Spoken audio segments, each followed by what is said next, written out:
Morning, नमस्कार। मैं हूं जितेंद्र और आप देख रहे हैं जितेंद्र एलएलबी। दोस्तों, आज इस वीडियो में हम कुछ ऐसी चीज़ों पर बात करेंगे जो आपसे गलती से हो जाती हैं। जैसे कि जब आपके पास कोई व्हाट्सएप मैसेज आता है या फेसबुक की कोई पोस्ट सामने आ जाते हैं स्क्रॉल करते समय और आप उस पर कुछ कमेंट कर देते हैं या कुछ उसको लाइक कर देते हैं, तो क्या इन चीज़ों पर भी कुछ कानून हैं? क्या इन चीज़ों पर भी कुछ पाबंदी लगाई गई हैं? क्या इन चीज़ों पर भी कुछ सज़ा का प्रावधान है या कुछ फाइन का प्रावधान है? तो आज ऐसी ही कुछ चीज़ों को हम डिस्कस करेंगे इस वीडियो में। तो वीडियो पर बने रहिए। जो लोग नए हैं वो चैनल को सब्सक्राइब कर लीजिए, साथ में बेल आइकन को प्रेस करके ऑल पे क्लिक कर दीजिए, जिससे कि आने वाली नई वीडियो के नोटिफिकेशन आप तक पहुंच जाएं। हमारी एक साइबर सुरक्षा की प्लेलिस्ट है जिसमें हम साइबर सुरक्षा से संबंधित सारी वीडियो बनाते हैं कि आपको कैसे सतर्क रहना है, कैसे साइबर क्राइम से बचना है, कैसे ऑनलाइन फ्रॉड से बचना है। तो उस प्लेलिस्ट को भी आप जो है एक बार वॉच कर लीजिए। वीडियो अच्छी लगे तो लाइक कर दीजिए। चलिए वीडियो शुरू करते हैं। दोस्तों, जैसा कि आपको पता है कि आईटी एक्ट एक अलग एक्ट बना हुआ है जिसमें सारी जो साइबर से संबंधित, अगर आपकी कोई सोशल मीडिया है, कोई फेसबुक से संबंधित केस है, व्हाट्सएप से संबंधित कोई केस है या कोई भी सोशल साइट से संबंधित अगर कोई केस है तो उस एक्ट के द्वारा सजा और फाइन होता है। लेकिन अभी कुछ समय पहले एक सुप्रीम कोर्ट का नोटिफिकेशन आया था कि 66A को खत्म कर दिया गया है, 66A को निरस्त कर दिया गया है। 66A को निरस्त करने का मतलब कुछ लोग समझते हैं कि अब हम कुछ भी पोस्ट करें या कुछ भी चीजें करें तो हमें कोई फाइन या कोई हम पे सजा नहीं हो सकती, लेकिन ऐसा नहीं है। साइबर क्राइम में जो है और बहुत सारी धाराएं हैं जिनके अंदर आपको जो है गिरफ्तार किया जा सकता है, फाइन लगाया जा सकता है।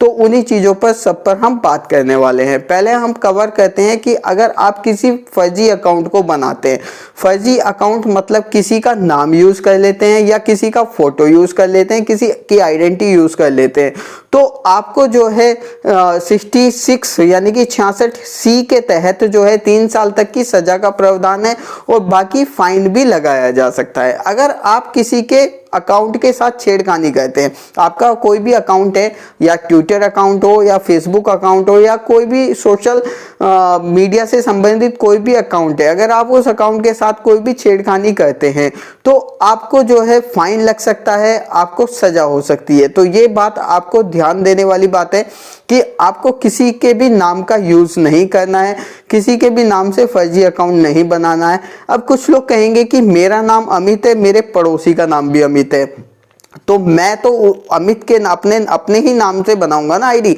मतलब फेक अकाउंट बनाने का मतलब है कि अगर आपके किसी भी परिचित का, किसी भी आदमी का नाम अमित है और आपने अमित के नाम का एक अकाउंट बना लिया और उसी व्यक्ति की जिसका वो मूल अकाउंट है, यानी कि जो ओनर है, प्राइमरी ओनर है, उसी की पिक्चर को यूज कर लिया, उसी की कुछ वीडियोस को यूज कर लिया, उसकी इंफॉर्मेशन को यूज कर लिया, तो ये फर्जी अकाउंट होता है।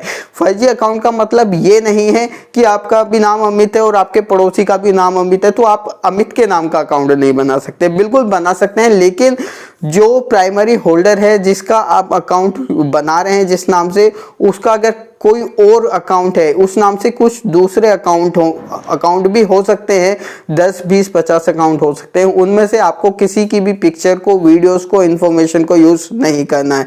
अगर आप ऐसा करते हैं तो आपको 66C के तहत 3 साल तक की जेल हो सकती है, फाइन लग सकता है। आप किसी के अकाउंट के साथ अगर छेड़खानी करते हैं, उसके अकाउंट को हैक करते हैं, उसके लॉगिन पासवर्ड अगर आपको मिल गया, उसके साथ छेड़खानी कर लेते हैं, उसकी इंफॉर्मेशन को चुरा लेते हैं, उसकी फोटोज, वीडियोस को या कुछ इस तरह की चीज़ों को यूज में ले लेते हैं, तो आपको जो है आईटी एक्ट की धारा 67 यानी कि जो धारा 67 है उसके तहत जो है सजा का भी प्रावधान है और फाइन भी लग सकता है। अब दोस्तों देखिए, बात करते हैं कि अगर आप किसी भी सोशल मीडिया पर जाते हैं, किसी आपका कोई सोशल मीडिया का अकाउंट है और आप उस पर जाते हैं और वहां पर गाली गलौज करने लगते हैं, किसी पर्टिकुलर एक व्यक्ति को टारगेट करते हैं या किसी एक समुदाय को टारगेट करते हैं और गाली गलौज करने लगते हैं, अगर आप ऐसा करते हैं तो ये आपत्तिजनक बात होती है। यानी कि आप किसी भी व्यक्ति को बदनाम करने की साजिश कर रहे हैं, उसके खिलाफ जो है उसको पीड़ा पहुंचा रहे हैं,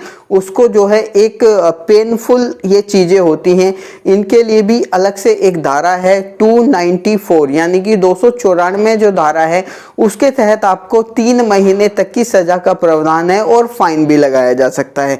ये जो सज़ा और फाइन का जो है ये कोर्ट डिसाइड करता है कि किसे कितने कौन से केस में कौन सी धारा में कितनी सज़ा का प्रावधान है और कितना फाइन लगाया जा सकता है। तो ये आपको बिल्कुल, ये कुछ छोटी छोटी चीज़ें मैं आपको बता रहा हूँ, सजेस्ट कर रहा हूँ, तो इन चीज़ों को करने से आपको बचना चाहिए। दोस्तों अब बात करते हैं धार्मिक भावनाओं को भड़काना। ये धार्मिक भावनाओं को भड़काने वाली बात क्या होती है कि जैसे कि ट्विटर या फेसबुक या किसी भी सोशल मीडिया के माध्यम से आप किसी समुदाय, किसी जाति, किसी धार्मिक प्रतीक को लेकर, उनके चिन्ह को लेकर, उनके जो धर्म से संबंधित चीज़ें हैं उनको लेकर या उनकी फोटोज़ को लेकर अगर कोई कमेंट करते हैं, कोई चीज़ लिखते हैं जिससे उनकी धार्मिक भावनाओं को आघात पहुँचे, उनकी धार्मिक भावनाओं को ठेस पहुँचे, तो ऐसे केस में क्या होता है कि एक धारा है आईपीसी 295A के तहत, यानी कि आईपीसी की एक धारा है 295A जिसके तहत 3 साल तक की सजा का प्रावधान है। आपको 3 साल तक की सजा हो सकती है प्लस फाइन भी लगाया जा सकता है। तो मैं तो कहूँगा कि ऐसी चीज़ों को करने से आपको बचना चाहिए। दोस्तों अब बात आती है कि सम्मान को ठेस पहुंचाना। ये सम्मान को ठेस पहुंचाने वाली बात क्या होती है?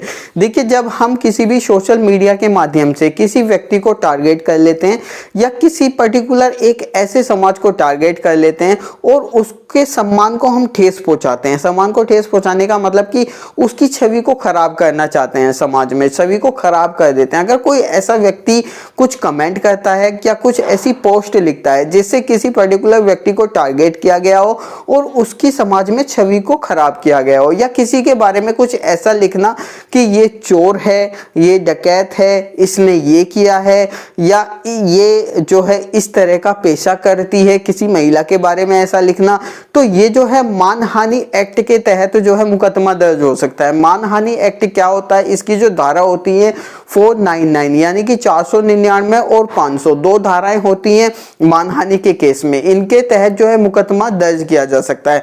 अगर केस सिद्ध हो जाता है यानी कि दोषी जो व्यक्ति है जिसने ऐसा किया है अगर वो दोषी पाया जाता है तो उसको 2 साल तक की जेल हो सकती है प्लस जुर्माने का भी इसमें प्रावधान होता है। तो ये बात भी आपको कंसीडर कर लेनी चाहिए, ध्यान में रखनी चाहिए कि जब भी हम कोई सोशल मीडिया हैंडल यूज करें, कोई भी सोशल मीडिया का माध्यम यूज करें, ट्विटर यूज करें या फेसबुक यूज करें, तो हमें ऐसे कमेंट और ऐसी पोस्ट करने से बचना चाहिए। यहाँ तक कि ऐसी कमेंट या ऐसी पोस्ट पर कोई भी चीज़ों को लाइक भी नहीं करना चाहिए। ऐसे फोटोज अगर आपके सामने आते हैं तो उनको लाइक भी नहीं करना चाहिए। अगर आप ऐसा करते हैं तो आप भी दोषी कहलाते हैं और उस चीज को बढ़ावा देने में आपका योगदान माना जाता है और आपको भी सजा हो सकती है। अब दोस्तों बात करते हैं जैसे कि जो इंडिया है यानी कि हमारा देश भारत है, अगर हम भारत में रहते हैं तो हम भारतवासी कहलाते हैं।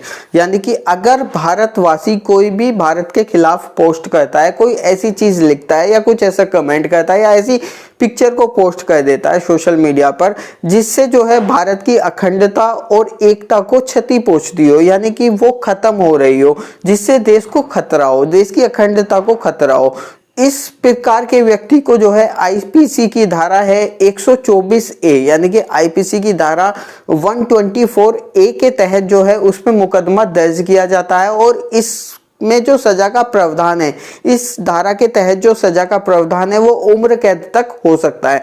लेकिन मामला सिद्ध होने वाली बात है, अगर मामला सिद्ध हो जाता है तो इस केस में उम्र कैद तक की सजा को किया जा सकता है। अब दोस्तों बात करते हैं अफवाह को फैलाना, कि आपको पता है कि बहुत सारी रूमर्स फैल जाती हैं, बहुत सारी अफवाहें फैल जाती हैं सोशल मीडिया पे जिनका जो है हकीकत से कोई और छोर नहीं होता है, कोई भी यानी कि उनका हकीकत सच से कोई भी संबंध नहीं होता है। तो ऐसी अफवाहों को जिन व्यक्ति के द्वारा फैलाया जाता है तो ऐसे केस में जो है आईपीसी की धारा 505 काम करती है। आईपीसी की धारा 505 के तहत जो है इसमें सजा का प्रावधान है और जो है फाइन का भी प्रावधान है।